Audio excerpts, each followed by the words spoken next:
wabarakatuh. Saya perwakilan dari kelompok 7. Di sini kami akan menjelaskan tentang apa itu digital marketing. Baik, langsung saja lanjut ke materi yang pertama. Baik, di sini saya akan menjelaskan apa itu digital marketing atau pemasaran digital. Pemasaran digital adalah suatu praktik yang mempromosikan atau memasarkan suatu barang dan jasa melalui saluran digital seperti komputer, smartphone, telepon genggam, dan media digital lainnya.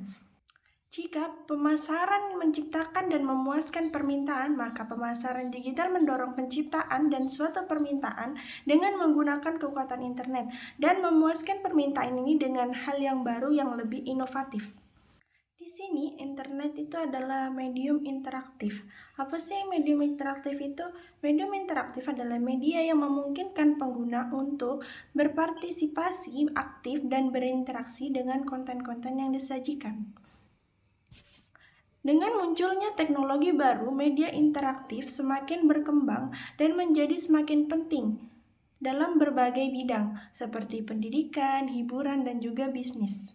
Di sini kita akan bahas apa sih menariknya digital marketing. Digital marketing adalah marketing yang paling tepat untuk generasi milenial ataupun generasi Gen Z. Yang dimana kita tahu generasi Gen Z ataupun milenial sangat akrab dengan teknologi dan media sosial. Mereka lebih suka pengalaman yang unik dan autentik serta menghargai merek yang transparan dan responsif. Digital marketing menawarkan cara efektif untuk menjangkau mereka melalui platform digital, konten yang menarik, dan strategi yang inovatif. Strategi pemasaran digital. Yang pertama adalah konten marketing, adalah pemasaran melalui media konten-konten yang dicantumkan pada sebuah website atau media resmi perusahaan dalam memasarkan produknya, baik berupa manfaat, promo, dan lain-lain. Yang kedua ada konten marketing atau viral marketing. Ingat video unsur hero, dampak perusahaan media akan kalah saing dengan konten perusahaan yang mempunyai merek ternama seperti supersocial.co.id atau clear.co.id. Yang terakhir adalah social customer service. Gen Y, generasi texting. Kenyataannya generasi Y jauh lebih nyaman memilih texting, sebuah bentuk komunikasi, daripada call atau komunikasi lewat suara. Dampak, divisi public relation harus memahami seluk-beluk dunia digital untuk mengoptimasi pusat pelayanan kepada pelanggan, sehingga komplain yang berserakan tanpa tersalurkan di jejaring sosial terhadap merek perusahaan tersampaikan dengan baik. Apa manfaatnya dari pemasaran digital? Faktanya, generasi online ini sangat suka menuliskan mengenai ulasan sebuah pengalaman, baik berbelanja atau hal lain, memberikan masukan tentang produk dan merek, mempromosikan favorit mereka. Milenial suka pergi online dalam hal berbelanja, sumber berita, hiburan, dan media sosial. Karena keterlimpahan penggunaan pada media digital, pemasaran digital adalah cara efektif untuk mengkomunikasi dengan milenial. Pemasaran digital dianggap sebagai cara yang paling menjanjikan untuk mencapai generasi ini. Lanjut pada strategi pemasaran digital, atau yang pertama itu ada influencer marketing, one to many communication atau many to many communication.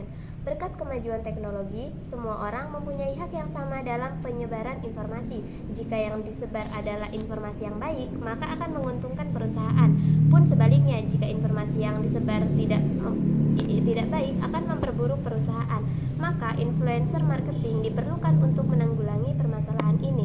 Sederhananya, mendekati seseorang yang influencer atau memiliki pengaruh terhadap brand atau merek perusahaan, sehingga apa yang dikatakan seseorang influencer itu terhadap merek perusahaan akan mempengaruhi orang yang dipengaruhi sang influencer. Tentunya, apa yang dipengaruhi influencer mengenai merek perusahaan harus mencitrakan positif bentuk, bukan sebaliknya.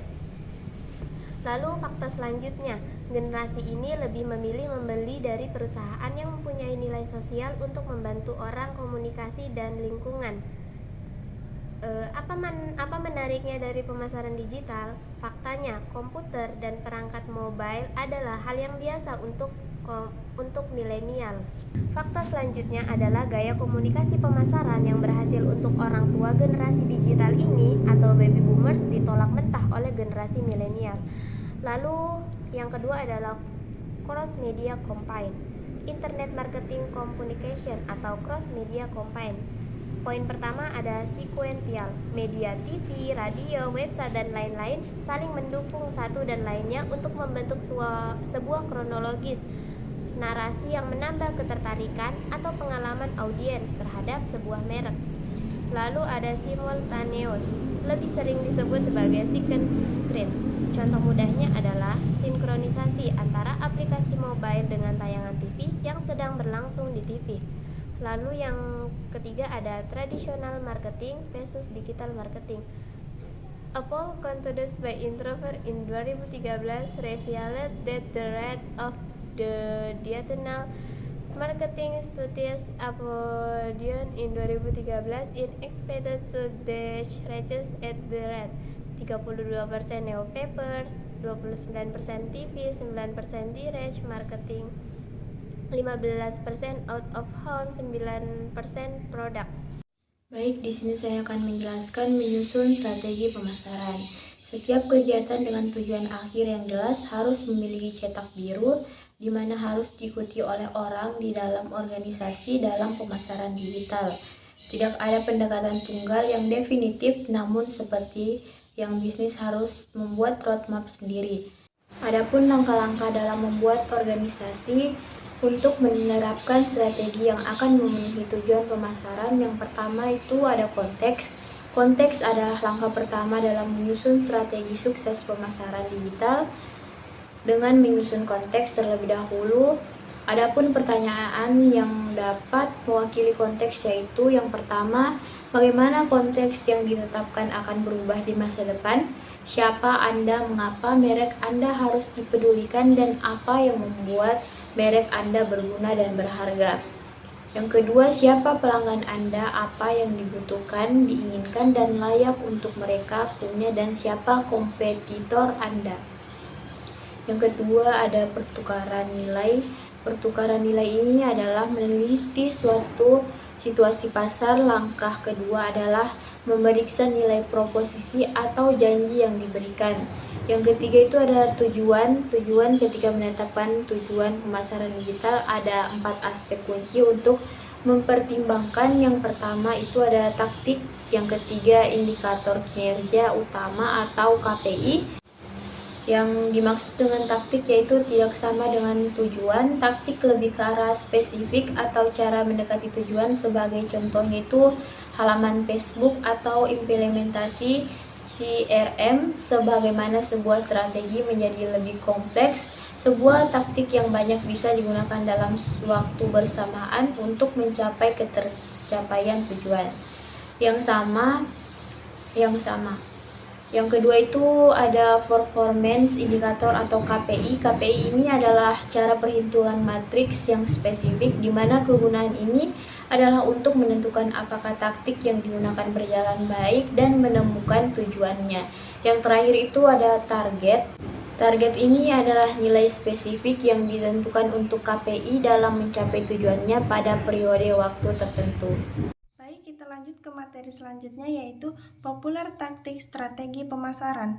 Taktik yang pertama adalah SEO. SEO melibatkan atau menciptakan relevan dan user-friendly konten yang indeks mesin pencari dan melayani ketika orang memasukkan istilah pencarian yang relevan dengan produk dan jasa.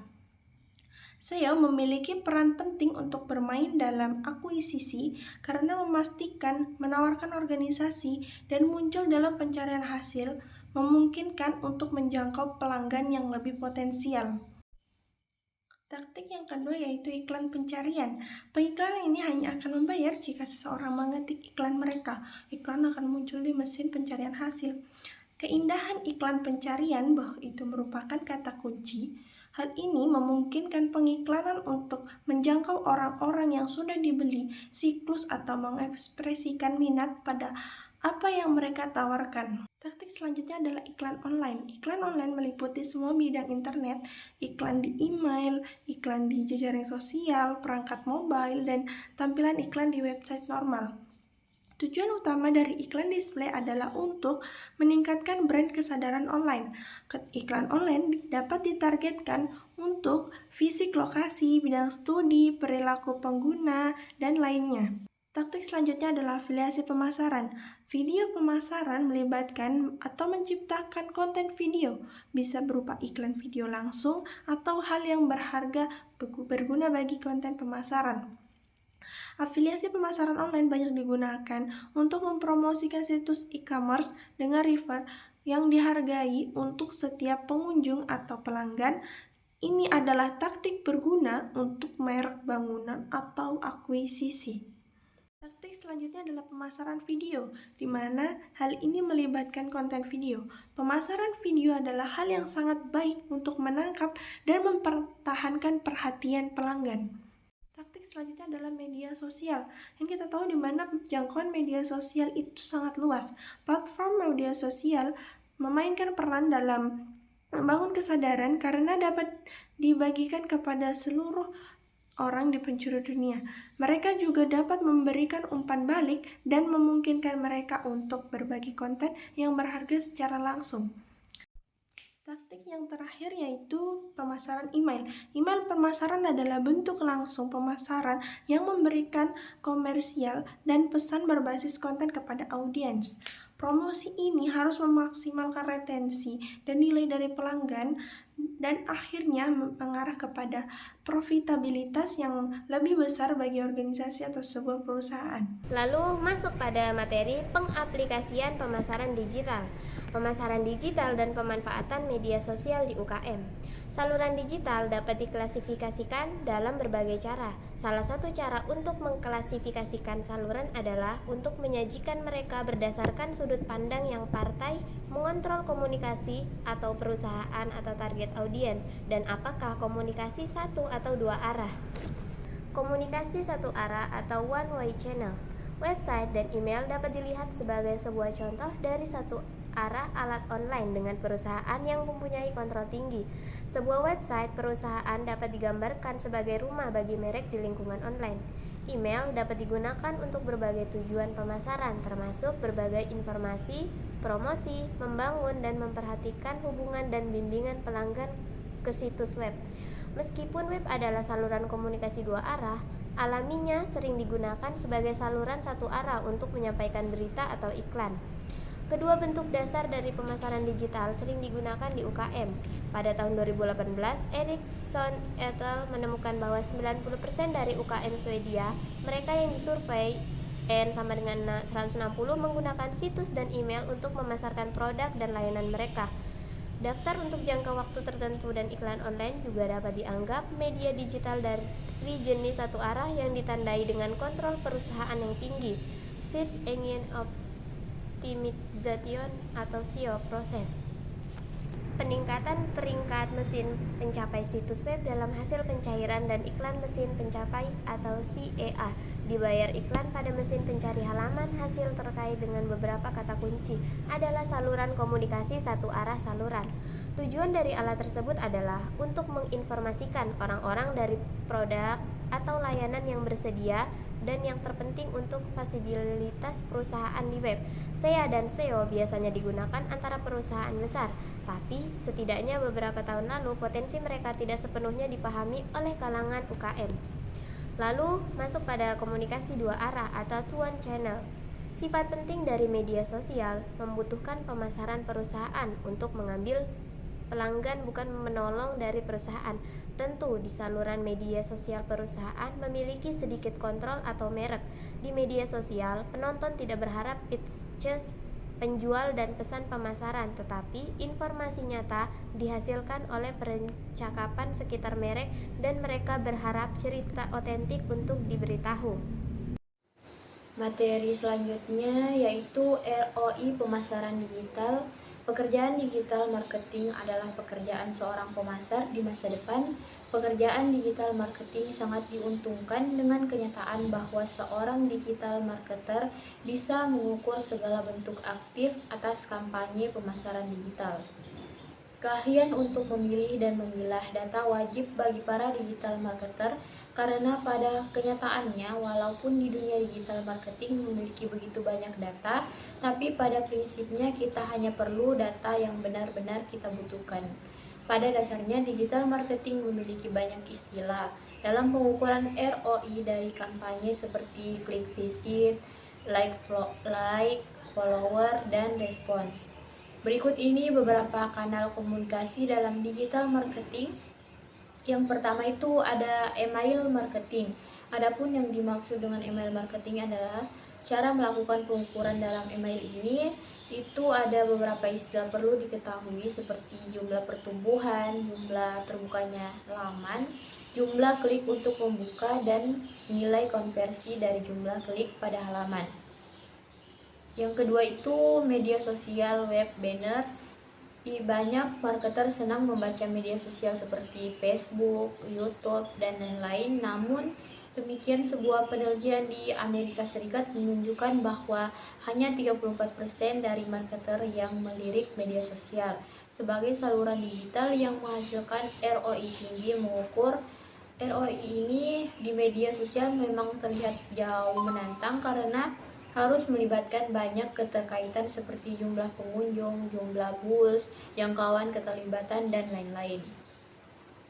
Yang ketiga itu website. Ketika berkampanye melalui website, maka harapan terbesar adalah seberapa banyak pengunjung dari web, seberapa banyak halaman web yang mereka masuki, jumlah download, sampai seberapa besar tingkat penjualan yang terjadi setelah mereka masuk ke website.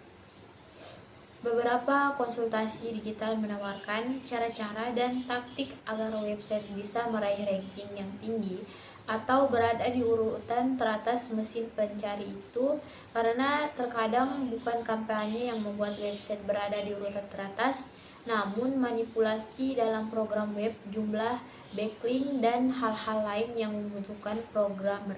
Sekian penjelasan dari kelompok 7, kurang dan lebihnya mohon dimaafkan. Wassalamualaikum warahmatullahi wabarakatuh.